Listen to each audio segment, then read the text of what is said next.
ফিরে এলাম বিরতির পর। প্যান এবং আধার লিংক, সাম্প্রতিককালে যে লিংকের কথা বারবার উঠে এসেছে, সাধারণভাবে রাজ্যবাসী থেকে শুরু করে দেশবাসী এতে করে একটা বিভ্রান্তিতে পড়েছিলেন যে কিভাবে সেই লিংক হবে। তবে এবার উঠে আসছে আরো একটি অন্যতম তথ্য, প্যান এবং আধার লিংক করিয়ে বড় লক্ষ্যে লাভ করলো কেন্দ্র। 600 কোটি টাকা আয় হয়েছে কেন্দ্রের এই শুধুমাত্র লিংকের ক্ষেত্রে, যেমনটা খবর কেন্দ্রীয় অর্থ প্রতিমন্ত্রীর। অন্যদিকে এই আয়ের পর মোদী সরকারের সমালোচনা করেছেন বিরোধীরা, অর্থাৎ প্যান এবং আধার কার্ডকে ঘিরেও বিরোধীরা 1 ইঞ্চি জমি ছাড়েনি সমালোচনার ক্ষেত্রে। কথা বলবো আমাদের প্রতিনিধি অঙ্কিতা বর্ধন জুড়ে গেছে টেলিফোন লাইনে। অঙ্কিতা, প্যান এবং আধার লিংক একটা সময়ে দাঁড়িয়ে মানুষের মধ্যে একটা অন্যতম চিন্তা হয়ে দাঁড়িয়েছিল কিভাবে লিংক হবে বা আদৌ কিভাবে পসিবল, কিন্তু এই লিংকের পেছনে দেখা যাচ্ছে যে কেন্দ্রের বড়সড় লক্ষ্যী লাভ। কি বলবে?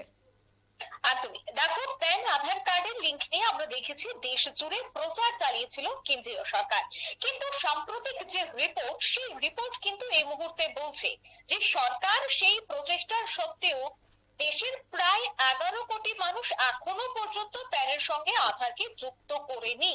আর এই লোকসভায় এই তথ্য জানিয়েছেন খোদ অর্থ প্রতিমন্ত্রী পঙ্কজ চৌধুরী।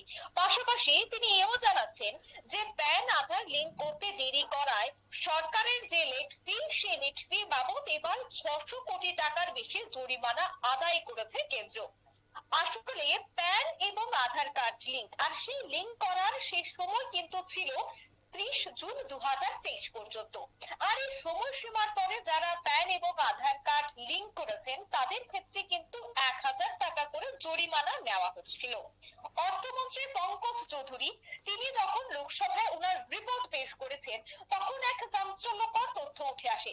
হ্যাঁ, কি যে সেই চাঞ্চল্যকর তথ্য, সেটা হচ্ছে প্রায় 11.48 কোটি প্যান কার্ড এখনো বায়োমেট্রিক আইডেন্টিফিকেশন করা হয়নি।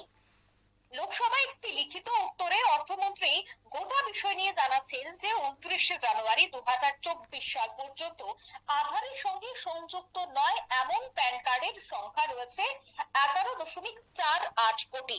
আর এই সংখ্যা শুনেই কিন্তু একেবারে হতবাক হয়ে পড়ে গোটা সাংসদরা। বিশেষ করে সংসদের প্যান আধার কার্ডের লিংকের যে জরিমানা, সেই জরিমানার কারণেই আদায় করা টাকার অঙ্ক নিয়ে কিন্তু প্রশ্ন তোলা হয়েছিল। কারণ কি? কারণটা হচ্ছে যে এক্ষেত্রে 1000 টাকা করে জরিমানা নেওয়া হচ্ছে।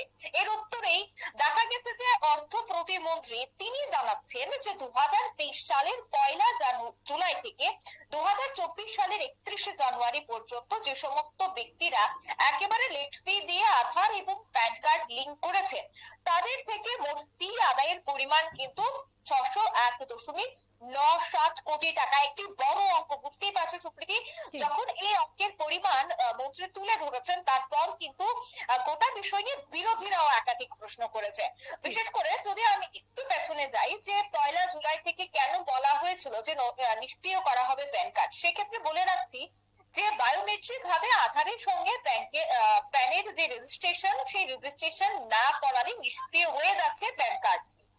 আর এক্ষেত্রে নিষ্ক্রিয় অর্থাৎ কিন্তু বাতিল নয়। আধারের সঙ্গে প্যান লিংক করার যে শেষ তারিখ, সেই তারিখটা কিন্তু ছিল 30 জুন 2023।